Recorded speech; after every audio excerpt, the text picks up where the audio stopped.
Hola a todos, bueno, bienvenidos al segundo capítulo, al episodio número 2 de Housing. Hoy queremos hablar de un tema súper especial que es hablar un poquito de cómo se puede invertir en el mercado de los Estados Unidos si uno es extranjero. Esto quiere decir si uno no vive en los Estados Unidos, si uno no es ni residente ni ciudadano de los Estados Unidos.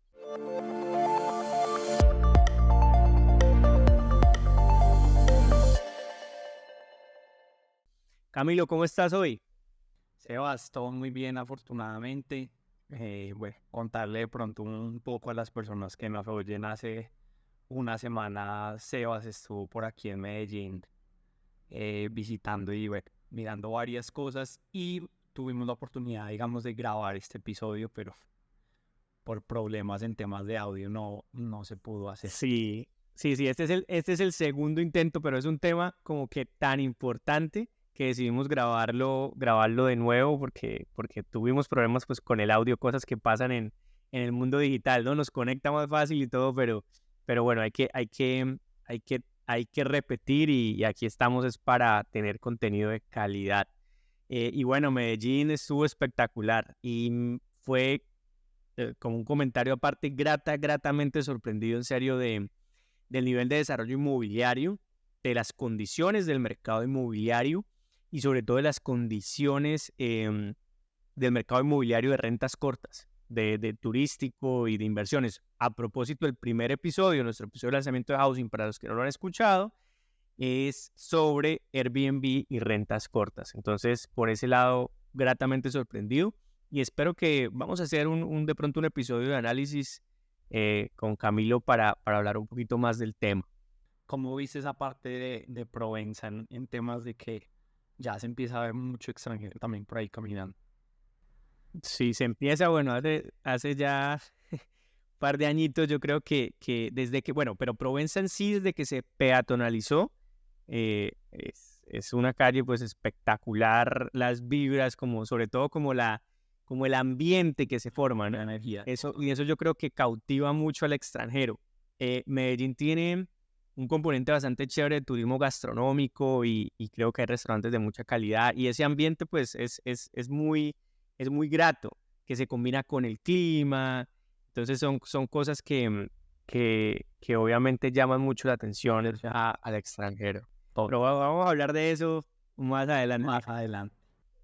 Hoy quiero que hablemos un poquito pues de una de nuestras especialidades, pero yo creo que de una de las cosas que más interés causa y que por lo que más nos escriben a veces, que es, hombre, ¿cómo invierto en los Estados Unidos? Y yo creo que empecemos por especificar algo, y es que muchas de las personas, más que pensar yo quiero invertir en Estados Unidos, lo que buscan es un poquito es como quiero invertir en dólares, ¿no? Total.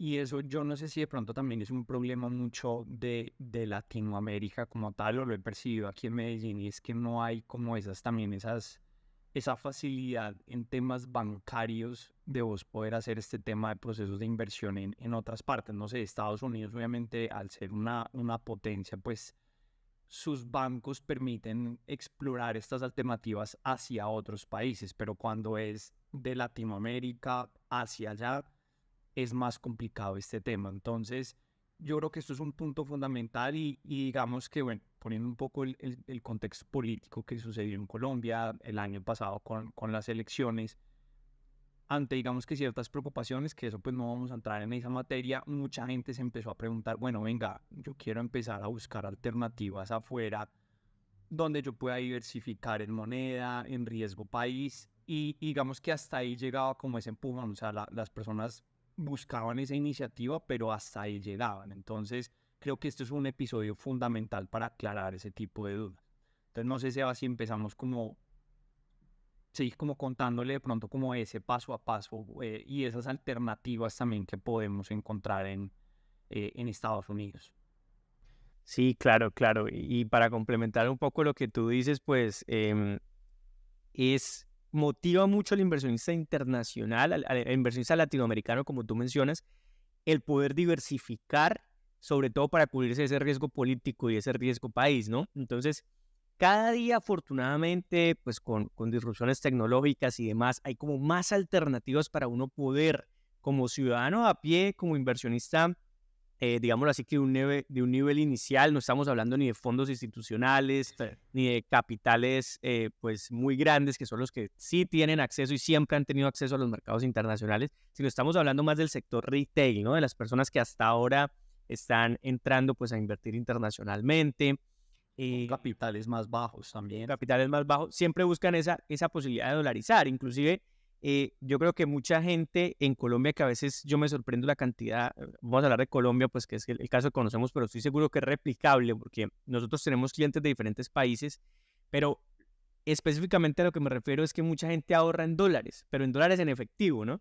Ah, Y sí. como no hay casi los instrumentos de tener una inversión mejor en dólares o no las conocen, pues obviamente mucha gente opta por ir y comprar dólares con algún excedente que tienen y tener el efectivo y esperar como esa valorización, ¿no? Valorización, sí. O la devaluación pues de la moneda nacional.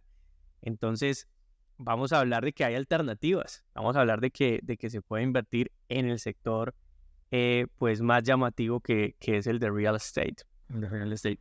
Y de pronto para terminar ahí esa idea y ya entrar en materia, creo que las fintech, pues ahorita digamos que entran con ese modelo disruptivo del cual pues mencionas, donde obviamente a través de de esas diferentes alternativas puedan entrar entonces a invertir desde montos mucho más pequeños. Claro, claro, y algo que vamos a ver mucho más, que vamos a ver mucho más. Lo único es que creo que, por ejemplo, en el caso de Colombia, y creo que es replicable en otros países de Latinoamérica, por lo menos en el área andina, a veces están muy quedados en la parte de regulación fintech. Y bueno, en Colombia se ha hecho un trabajo con el sandbox de la superintendencia, pero todavía hay mucho temor alrededor pues, de todas estas disrupciones, entonces falta. Falta regulación. Sí, sí, porque la persona dice, bueno, yo entro a invertir, pero y cómo eso está, digamos, cómo mi capital está protegido. Pues de pronto ante un banco, obviamente las regulaciones son mucho mayores, pero digamos que siempre va a ser como esa incógnita que va a estar ahí, pero yo creo que con el paso del tiempo eso no van a tener que hacer rápido, porque pues estos modelos, lo que hablamos también en el capítulo pasado con el tema de Airbnb, van a una velocidad más rápida y el tema de las regulaciones y el gobierno pues frena mucho también como esa escalabilidad en el negocio. Sí, bueno, Camilo, entonces entremos en materia. ¿Tú qué dirías o qué consideras que es lo primero, el paso número uno que tiene que tener en cuenta una persona que quiere invertir? En este caso vamos obviamente a enfocarnos y a explicar acerca de los Estados Unidos o del mercado inmobiliario de los Estados Unidos. Obviamente será diferente para diferentes países internacionales, pero vamos a enfocarnos en Estados Unidos. Pero yo creo que esa primera pregunta, pues ya digamos que sobra decirlo, que es, bueno, ¿cómo hago yo para mandar la plata desde cualquier país de Latinoamérica a Estados Unidos? Primero que sea de forma segura. Y obviamente esto es muy importante que tengan todo ese tema de un asesoramiento, un acompañamiento durante el proceso, porque no es tan fácil. Entonces, digamos que como segunda pregunta viene mucho es el tema de, bueno, ¿lo hago como a título personal o entro de pronto a crear una empresa? Creo que ese, digamos que sería como ese primer paso o esa primer incógnita que hay. Esas son tal vez las dos primeras incógnitas. Entonces vamos a tratar de resolverlas primero antes de contar un poquito más de la parte inmobiliaria. Lo primero es que, bueno, en la mayoría de países, obviamente hay ciertas restricciones de capital en algunos y en restricciones de transferencias internacionales, pero por ejemplo en el caso de Colombia, en el caso de Perú, son países que permiten sin mayor restricción las transferencias internacionales desde que obviamente haya un canal adecuado para realizarlas. Entonces, básicamente tú vas a tu banco normal y vas a hacer un giro internacional para sacar el dinero al exterior. Pero para eso obviamente tienes que tener una cuenta depositante, o sea, una cuenta en el exterior que por lo general va a ser tu cuenta o la cuenta del vehículo de inversión que vas a utilizar o la cuenta de, no sé, si es algo específico de una entidad financiera en el exterior, ¿cierto? Pero básicamente el proceso es bastante, bueno, no es instantáneo, pero es bastante simple, que se soluciona generalmente con una visita a una sucursal o con una llamada telefónica para realizar las transferencias internacionales. Hay algunos topes. Mira, en el caso de Colombia, por ejemplo, Bancolombia tiene ciertos topes para realizar transferencias. Yo me imagino que los topes están asociados a tema regulatorio, Sí. sobre todo para realizar transferencias, te explico, a través de la sucursal virtual. Porque en el caso de Bancolombia, que ojalá muchos bancos lo tengan así igual, tú puedes registrar tus cuentas de Estados Unidos, por ejemplo, en tu sucursal virtual y de ahí mismo realizar la operación de compra de divisas, o sea, mandar el dinero a tu cuenta. Pero hay unos topes, porque ya si pasas ciertos topes en los giros, tienes que negociar con lo que conocemos nosotros como la mesa de dinero, que básicamente son las mesas institucionales donde se transan ya cantidades mayores de divisas. Entonces lo tienes que hacer por un canal más especializado, pero en realidad es simple. Y Y el eso, segundo, dime. eso, hablemos un poquitico de eso, Sebas, que eso es muy bueno porque obviamente tiene que cumplir obviamente unos topes para poder entrar a negociar con la mesa, pero eso muchas veces te va a dar dos cosas, cuando se empiezan a hacer montos altos donde esa diferencia en pesos, pues va a ser, digamos que es una diferencia considerable. Entonces, eso te da una oportunidad primero de tener una asesoría de pronto con una persona que conoce el tema y te va a dar esa aproximación de decir, no, de pronto en los próximos días el dólar va a caer un poquitico, entonces sería bueno, o si vas a mandar dólares hacia Colombia, pues también te van a dar esa asesoría, a diferencia que cuando es directamente por la sucursal, el banco simplemente te da una tasa fija y ahí no hay poder como de entrar a negociar. Claro, y es importante también el tema, exacto, que tú mencionas de la asesoría, porque también ahí se llenan ciertos formularios y ciertos requisitos tributarios, ¿no? Se llenan los formularios de la DIAN y demás para compra de divisa extranjera. Entonces es obviamente importante ese paso. Sobre el paso número 2, es una gran pregunta que seguramente la vamos a resolver a fondo también en otro de nuestros capítulos con una invitada especial para hablar un poquito de la creación de empresas en los Estados Unidos y demás. Sí. Pero para resumir, nosotros siempre recomendamos o nos parece muy, muy importante, sobre todo cuando se invierte en real estate en los Estados Unidos, ir con un vehículo de inversión, es decir, crear una empresa en los Estados Unidos para realizar la inversión. Te voy a decir dos razones. La primera es básicamente muy fácil cuando tú ya tienes una empresa que la puedes crear sin ningún problema siendo extranjero. Puedes abrir una cuenta bancaria a nombre de la empresa que te va a servir para todas las transacciones de inversión, todas las transacciones de dividendos, tenerlas controladas y desde un mismo vehículo de inversión, sin ningún problema. Puedes ir a Bank of America, puedes ir a Wells Fargo, puedes ir a la que tú quieras. No pasa lo mismo cuando tú abres una cuenta como persona natural. Como persona natural, no todos los bancos te dejan abrir ya como extranjero. O sea, si contémosle un poco a las personas que nos escucharon, ¿cuáles son, digamos, que ese tipo de, o sea, cómo sería como el tipo de sociedad más frecuente que hay en Estados Unidos y si existe algún monto mínimo para yo crear esa empresa en dólares? No existe un monto como tal, pero antes de eso te voy a cerrar con la segunda, ¿por qué? Y entonces aquí justificamos mucho en el tema de real estate. Y es que tú vas a tener una protección adicional cuando vas con una persona jurídica comprando, es decir, con una empresa. En dos temas. Uno es en el tema de sucesiones. Si tú como persona natural extranjera mueres, tus sucesores, cuando vayan a reclamar el inmueble, por ejemplo, en el caso de una vivienda, el Estado les puede poner taxes súper altos, o sea, impuestos que pueden llegar al 40%. Si tú tienes una empresa, eso no pasa, es un pass-through, tú tienes que hacer un cambio de acciones o puedes estipularlo desde el operating agreement como quieres que funcione si uno de los socios, por ejemplo, muere, ¿sí? Okay. Y el segundo es un tema de retenciones también que aplica el IRS o la Autoridad de Impuestos de los Estados Unidos, que básicamente si tú eres una persona extranjera, natural, no tienes IT number, no pagas impuestos de los Estados Unidos, cuando tú vendes tu inmueble, supongamos una valorización, ganas una platica, vas a vender tu inmueble, lo vendes, te va a llegar una parte, pero otra parte te van a hacer un hold. Te van a tener ese dinero por un tiempo y tú tienes que hacer unos trámites administrativos para liberarlos, probar que tú no pagas impuestos en los Estados Unidos. Entonces, nadie quiere eso. Cuando tú tienes una empresa, pues el dinero pasa de entrada. Casi que derecho. Entonces, digamos que ahí, pues, poniendo esas dos, casi que es mucho mejor hacerlo a través de... Es recomendable, es totalmente recomendable. Al final, pues cada inversor decide cómo hacerlo, pero es lo mejor desde nuestro punto de vista. Y sobre lo que me mencionabas tú, en realidad, pues creo que vamos a dejar para lo específico para esas conversaciones futuras, pero básicamente la sociedad más común es la LLC, que básicamente es una compañía de responsabilidad limitada.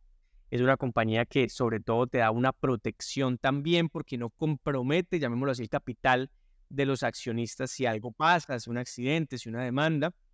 Entonces es un vehículo que gusta mucho. Y los requerimientos o los capitales básicos no existen como tal. Tú puedes crear una empresa. Para abrir una cuenta bancaria pues necesitarás $100. No, que ahí no es un montón. No, y la puedes abrir sin problema, básicamente en cuanto a registros y demás. Y es un proceso que puede costarnos entre $400, $500, $600, dependiendo de quién te ayude en el proceso, pero es bastante simple.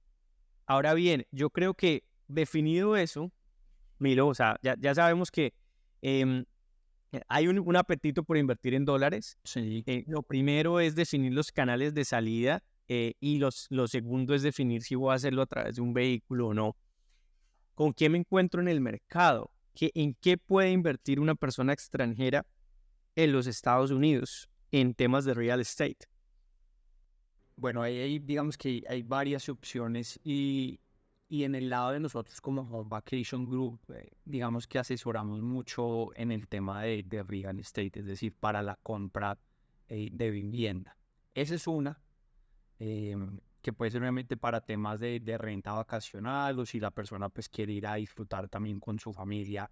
Esto es digamos que algo donde nosotros nos caracterizamos. Está también, si quieres voy a tocarlas y ya entramos como a detallar en cada una de ellos. Está también un producto muy interesante que es el tema de los bonos de construcción, que esos ya entran a ser como con un monto más bajo. Está también el tema de los rates. Entonces, si quieres, empecemos como a desglosar cada uno de esos. No sé si nos quedamos con esos tres productos o deseas como que toquemos alguno adicional que consideres importante.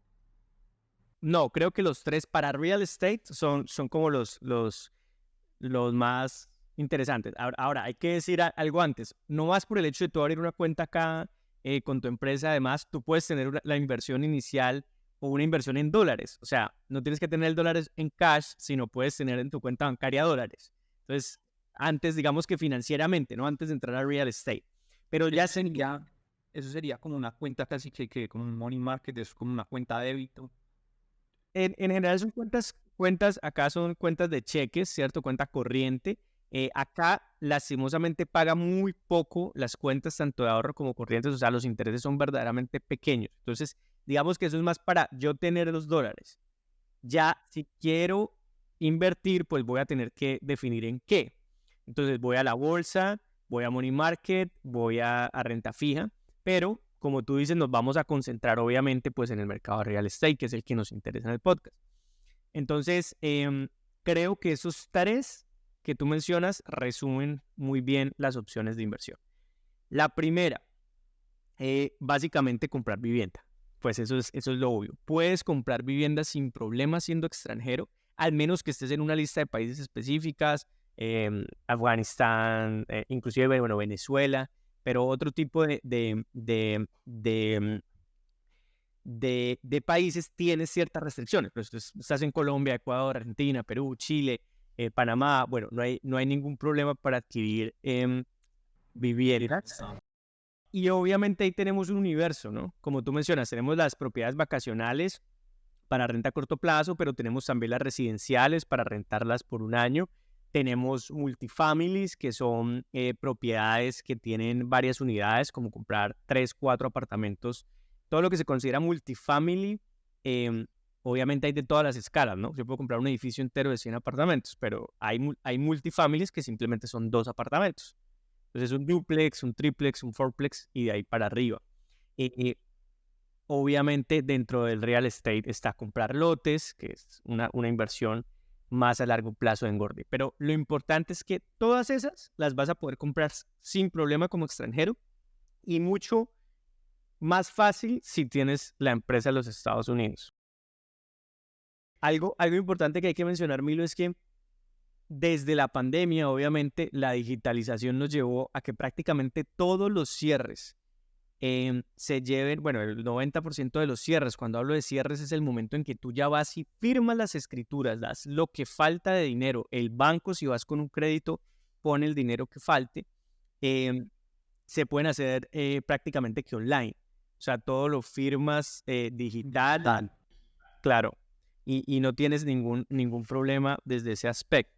Bueno, eso es bueno porque te ahorras el costo de desplazarte hasta allá, aunque yo creo que también es bueno cuando obviamente uno va a entrar a comprar una casa o, bueno, un condo o el diferente tipo de propiedades que hay en Estados Unidos, pues siempre es bueno ir uno a mirar dónde está comprando, ir a mirar obviamente el sector, la zona, pues su valorización. Entonces, creo que eso digamos que sí te facilita en temas de trámites, que es muy bueno, de no tener que obviamente estar viajando, que afirmar, que escrituras. Pero digamos que sí es bueno uno pegarse la pasadita por allá. Claro, siempre es bueno ver uno que está comprando y en general la mayoría de compradores pues hace como un tour primero, ¿no? Yo creo que es algo súper importante mencionar cuando hablamos en este segmento número 1 de las inversiones, ya cuando hablamos de inversiones ladrillo, o sea, comprar una propiedad específica, que es una pregunta súper habitual que viene acá y es, ¿yo como extranjero puedo tener crédito en los Estados Unidos? O sea, o tengo que traer el cash, el dinero en efectivo o el dinero en una transferencia y comprarme una propiedad. Entonces, la respuesta es que sí tienes acceso. El mercado de capitales aquí pues es por lo general mucho más desarrollado y mucho más profundo que en países latinoamericanos. Entonces, existen créditos que se llaman créditos para foreign nationals o para extranjeros. Y básicamente son créditos que te van a permitir, en promedio, en este momento, apalancarte hasta en un 70% del valor de la propiedad. Es decir, que si tú vas a comprar una propiedad de $200,000, vas a tener que poner alrededor de $50,000 como down payment, más los gastos de cierre. Sí. Y ahorita menciono que son los gastos de cierre, pero básicamente el banco te va a prestar el 70% del valor de la vivienda. En cuanto, bueno, algo que apenas llevas, te interrumpo ahí, en cuanto al tema de tasas, que digamos que pues va muy alineado con lo que vas mencionando. ¿Existe alguna diferencia en tasas a cómo le prestan al local que cómo le prestan al internacional o están muy de la mano? Existe cierta diferencia, o sea, digamos que eso depende mucho del lender, de la persona que te va a prestar el dinero. Hay algunos que son muy competitivos, hay otros que también depende del tipo de crédito, no solo del lender. Hay créditos que literalmente te prestan el dinero con muy pocos requisitos. Entonces, no sé, tu declaración de renta de tu país de origen, cosas muy breves, la fotocopia del pasaporte, Tus ingresos. y algo así muy sencillo. Entonces, obviamente esos que te piden menos papeles para tus trámites, generalmente te van a dar una tasa un poco más alta, pero la diferencia no es mucha. Y hay otros más competitivos que te van a pedir más documentación. Toda la documentación que te piden es de tu país, tus ingresos en tu país, tu carta laboral, etcétera, etcétera. Esos te van a dar una tasa muy, muy competitiva en esos momentos, prácticamente que en promedio, obviamente, en promedio, son muy iguales. Porque obviamente tú sabes que en Estados Unidos igual existe un sistema de créditos basados en puntuaciones. Entonces, todas las personas tienen su Social Security, su número de seguridad social, y en ese Social Security van acumulando, según sus transacciones financieras, sus compromisos financieros, sus pagos, sus ingresos, una calificación que va hasta 800, 850, si no estoy mal. Y eso es un puntaje que te van a evaluar para darte un crédito. Entonces, obviamente, si una persona es de 800 en puntuación, pues va a tener unas mejores condiciones que el extranjero. Pero en promedio, sí hay una diferencia. Donde sí hay una diferencia clara, perdón, en promedio sí son muy similares. Donde sí hay una diferencia clara, Milo, es en la parte del down payment. O sea, acá, como eres extranjero, te van a prestar hasta el 70%. A un nacional es posible que le presten el 80%, inclusive si es un crédito que es casa por primera vez, como el FHA, que son créditos protegidos por el gobierno, llamémoslo así, o con un respaldo del gobierno, pues le pueden pedir hasta el 5%, 3% de la casa nomás. Muy bueno, o sea, puede acceder a una... Y allá también existe en el tema de los créditos, por ejemplo, pues aquí en Colombia siempre hablamos del crédito hipotecario y está también el crédito en leasing. Allá también hay diferentes formas o se trabaja más estandarizado. Por lo general es más estandarizado y sobre todo para personas extranjeras. Son créditos que por lo general son el crédito hipotecario como tal, donde se ignora el activo, ¿sí? Donde tienes de respaldo el activo. Y es importante notar que aquí te prestan esas sumas y te prestan inclusive para comprar cada banco, te puede prestar para 10, 20 propiedades, pero obviamente entendiendo que son propiedades de inversión, ¿no? Que tú eres una persona que vive allá y eso, no vas a vivir en esta casa, sino que la vas a poner a producir. Eso como que les da una garantía adicional y dicen, bueno, con los arriendos, con las rentas, con el ingreso que tiene, se va a pagar este activo, ¿sí? Ya ahorita más o menos qué tasas está manejando. Ahorita en promedio, cuando estamos grabando bueno, que ustedes saben que las tasas están altísimas en todos lados, las tasas pues, de intervención de los bancos centrales están altas en todos lados. Ahorita estamos grabando esto en julio del 2023 y está alrededor para extranjeros del 8%. Entre el 7, 8 y 8% he visto esta semana más o menos los créditos. Eso para Estados Unidos, digamos que es considerado alto porque pues si lo vemos desde aquí, voy a hablar específicamente en Colombia, pues estamos hablando del 18, del 20% efectivo anual, cuando para nosotros lo normal es más o menos entre un 8 y un 12% efectivo anual. Entonces digamos que si lo vemos... Era lo normal, Exacto, y si lo vemos desde el lado de aquí, decimos, no, pues la verdad es una excelente tasa para uno poder buscar sí, inversión. las tasas en Estados Unidos sí siempre son más bajas que en Colombia o en países de Latinoamérica por lo general. Son tasas que ahorita está alto, llamémoslo así pero fluctúan mucho, o sea, se adaptan muy rápido a las condiciones que la Fed impone. Cuando la Fed sube las tasas o baja las tasas, los bancos son supremamente rápidos en ajustarlas.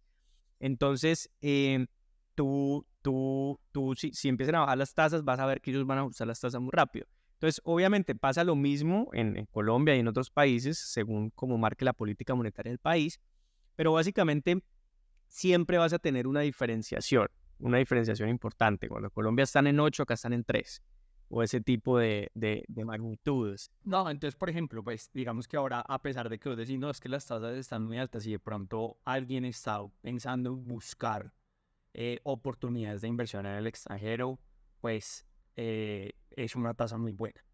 O sea, si alguien en este momento, o sea, hoy a julio del 2023, alguien quiere salir a buscar comprar afuera, pues sigue siendo una muy buena tasa. Pues si la compramos. Claro, no, es una muy buena tasa y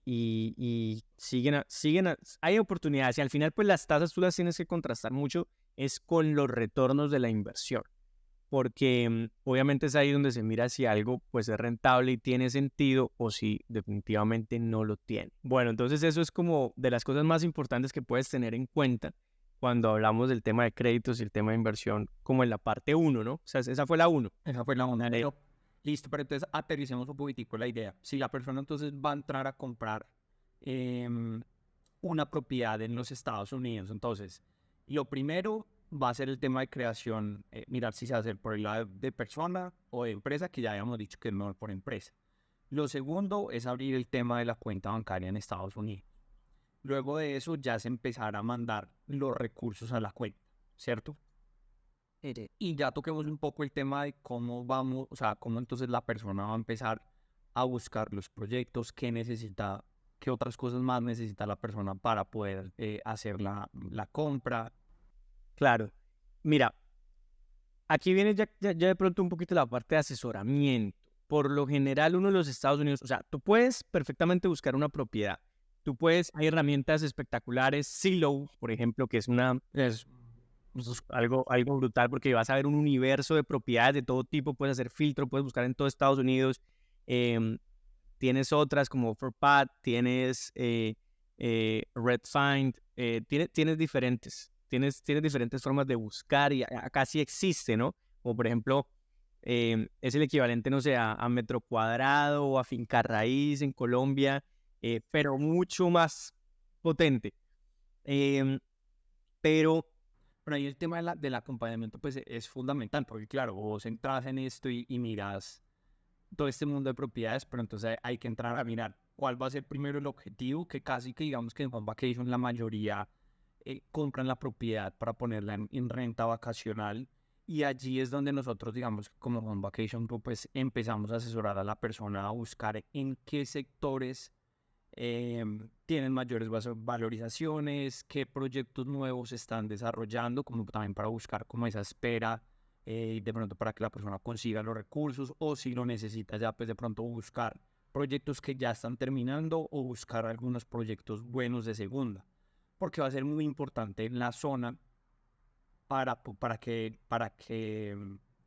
pueda entrar en el negocio pues obviamente de renta vacacional.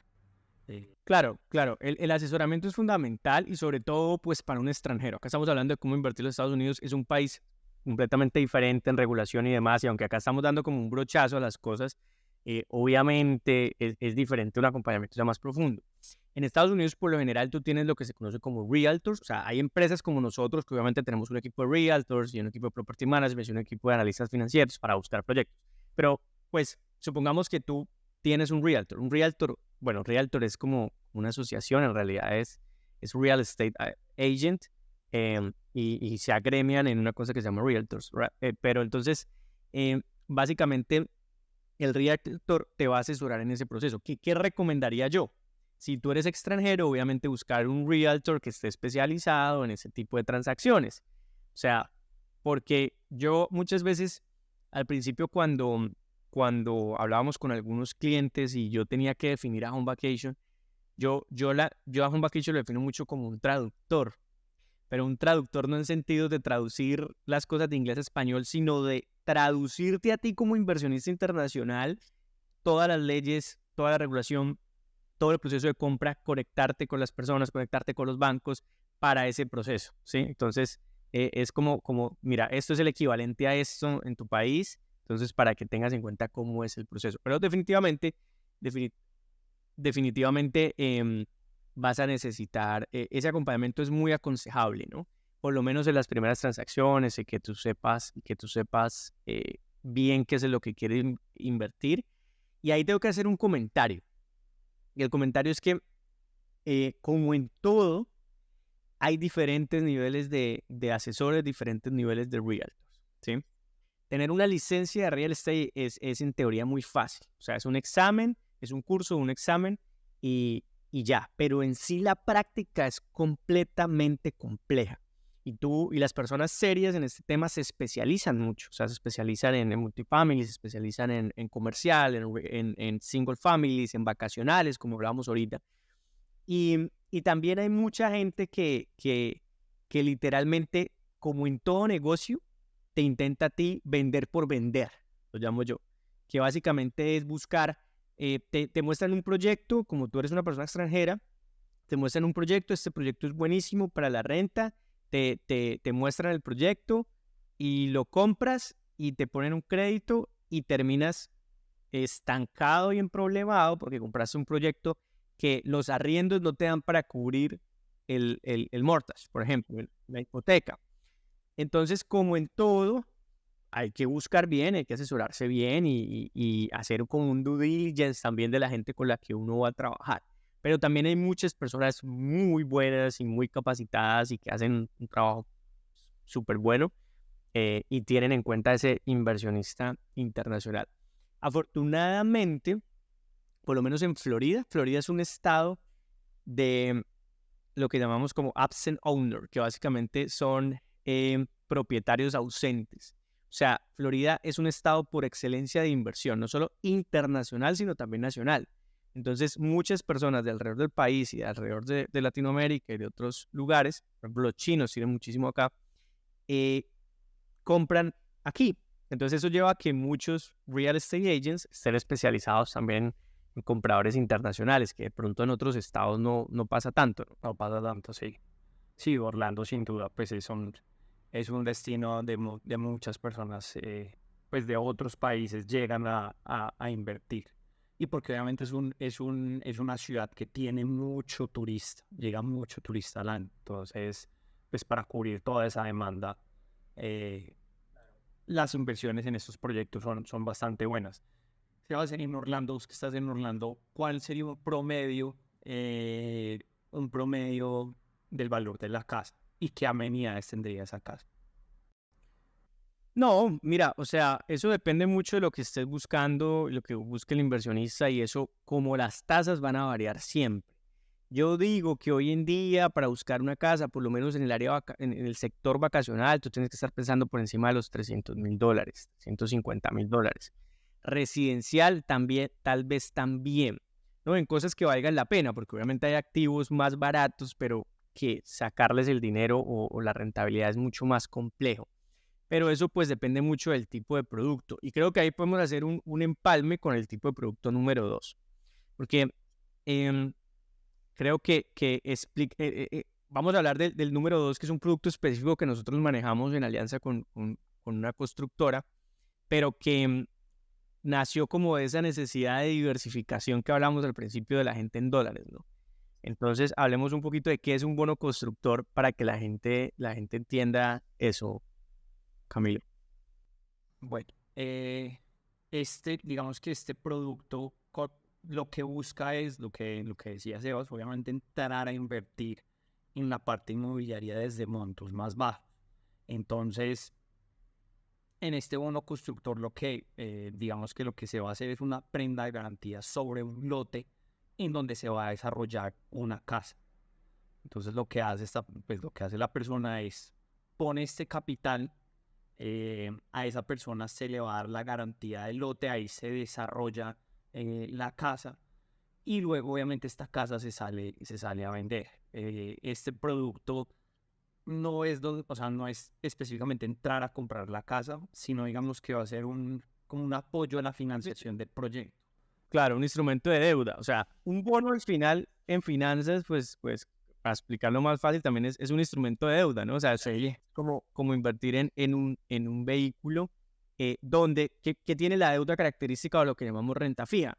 Pues que tu retorno va a ser fijo. O sea, desde entrada tú sabes cuánto vas a ganar. Entonces, para redondear la idea que llevabas, pues un bono inversor en realidad, pues simplemente un bono constructor, perdón, es invertir un monto fijo para obtener un retorno fijo a un plazo fijo. relativo a un plazo fijo, exacto, correcto, para obtener en un proyecto inmobiliario. Entonces, por ejemplo, en nuestro caso, nosotros manejamos un producto que el monto son $50,000. Entonces, la gente que tiene $50,000 puede invertir en ese vehículo, obtiene una rentabilidad fija que en el momento que estamos grabando esto es el 12%, el plazo es un año. Entonces, obtiene su rentabilidad en dólares 12% y como decías tú, pues tiene la garantía de que el activo, o sea, el lote donde se está construyendo el proyecto, queda llamémoslo así, hipotecado a favor del inversionista. Entonces queda como con esa garantía y creo que yo me acuerdo cómo creamos ese producto. Ese producto lo creamos porque hubo un momento, hace como un año o más, tal vez año y medio, 2 años, que mucha gente con la que yo me reunía para hablar de cómo invertir en los Estados Unidos tenía un problema. Teníamos una valorización grandísima en el real estate, en el punto número 1 que hablamos. Entonces, invertir en una propiedad buena tenías que poner de entrada unos 150,000, o sea, más el banco. Sí, claro. Entonces, claro, $150,000 en una moneda devaluada, como en ese momento el peso y monedas latinoamericanas, eh, pues es plata. Son montos, exactamente, son montos altos y acceder a ese capital, pues digamos que es para un nicho muy específico en la población de un... Claro. Entonces lo que nosotros tratamos de hacer fue, bueno, ¿cómo podemos reducir ese valor de 150,000? Hay gente que quiere invertir en dólares, quiere tener una rentabilidad, pero quiere invertir en dólares. Entonces fue ahí donde dijimos, bueno, podemos hacer esta figura financiera donde vamos a tener este proyecto que es muy seguro y reducimos ese ticket a un tercio, que son 50,000. La verdad que es un producto, Sebas, y felicitaciones porque es un producto, la verdad, muy ganado. Y creo que de hecho, pues se ha visto también, ha tenido buena acogida en el mercado. Tenemos una misión y eso yo creo que hay que mencionarlo porque la misión está en los 50,000 ahorita, pero perdón, el bono está en 50,000, pero la misión de nosotros es que eso que sea cada vez menos. O sea, obviamente por infraestructura, por lo que hay que hacer, por los contratos, hoy en día ese es el monto mínimo, pero seguramente, y estamos trabajando en ello, para poder reducir ese ticket y que la gente van a poder invertir desde 10,000 o menos, 5,000, algo así. Pero obviamente eso es un proceso también ya más largo de estructuración financiera. Em, ese, ese, ese bono, digamos que existen otras maneras de invertir en bonos, que es a través de la bolsa, ¿cierto? En la bolsa tú puedes comprar bonos de renta fija. Los bonos generalmente, pues, tú puedes comprar bonos del Estado, PES, puedes comprar bonos corporativos. Pero digamos que para conectar la idea, tú puedes tener una cuenta de broker en los Estados Unidos, una cuenta de bolsa, y comprar, por ejemplo, un bono también de una constructora, ¿no? Generalmente, pues, van a variar la renta fija y las valorizaciones y seguramente en este momento sean menores a ese 12% que tenemos en nuestro vehículo, pero es otra forma también, ¿no? Como de bono constructores, que es que tú compres el bono de una compañía constructora en bolsa directamente, ya titularizado. Y ya que hablas ahí de bolsa, digamos que entraría como ese tercer punto o esa tercera forma ese tercer vehículo de uno poder invertir en los Estados Unidos, que es ya lo que hablamos, REITs o fondos inmobiliarios. Sí, pues mira, yo creo que para definir un REIT o un REIT, básicamente tú puedes decir las siglas que es Real Estate Investment Trust, REIT. Entonces, un Real Estate Investment Trust básicamente es un fondo de inversión inmobiliaria. Entonces, tú puedes también abrir una cuenta en un broker en los Estados Unidos. No todos te abren cuenta como extranjero, pero hay algunos que sí, y algunos también te van a abrir con lo que hablamos al principio. Cuando tú ya tienes esa empresa creada, es también mucho más fácil abrir una cuenta de broker, una cuenta de comisionista de bolsa. Y para mencionar algunos, Interactive Brokers, E-Trade, TradeStation, son algunos como de esos vehículos. TD Ameritrade también es. Ameritrade también es foreign friendly, llamémoslo así, amigable con los extranjeros. Entonces tú allí, obviamente, puedes comprar acciones y todo este cuento de la bolsa en general, pero puedes invertir en ciertos vehículos específicos. Y esos vehículos son los REITs. Los REITs básicamente son fondos de inversión inmobiliaria, son compañías que se dedican a captar recursos y todos esos recursos los van a invertir en real estate. Entonces, hay especializados.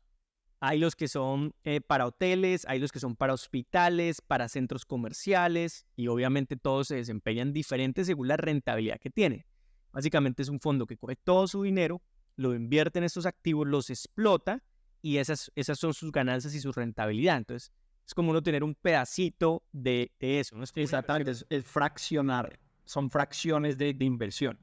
O sea, es claro, uno va a entrar con montos mucho menores.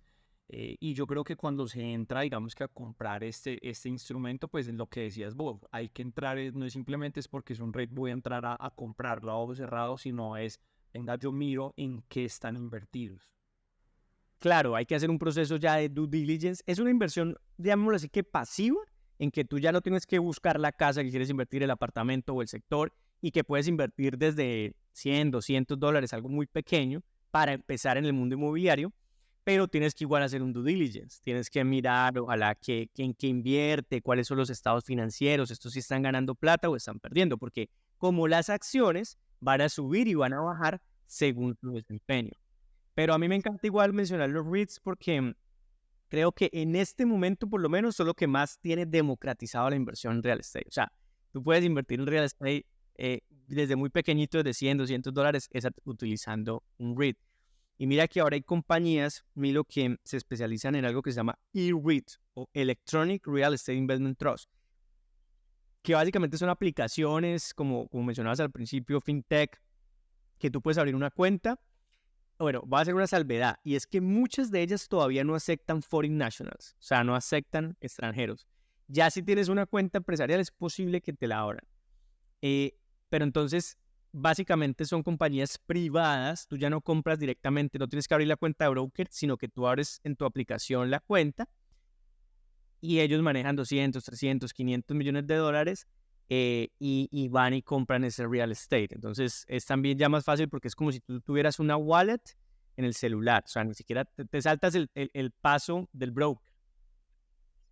Entonces creo que hay bastante tema. Pero creo que para concluir este episodio, que obviamente lo que queremos es darles como un overview, como algo inicial. Panorama, exacto. La conclusión es que ustedes como extranjeros pueden invertir en los Estados Unidos, pueden tener inversiones en real estate, activos alternativos como bonos o fondos de inversión inmobiliarios como REITs, siendo extranjeros, ya sea con un vehículo de inversión o directamente a nombre personal en la mayoría de los casos, y así van a tener una diversificación en dólares.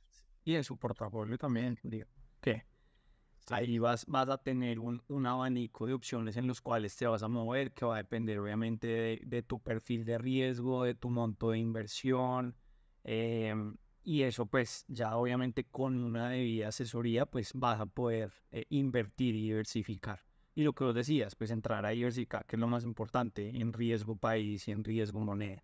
No todo lo debemos de tener concentrado en una misma parte y en una misma moneda, porque pues eso irrumpe como ese principio de diversificación también.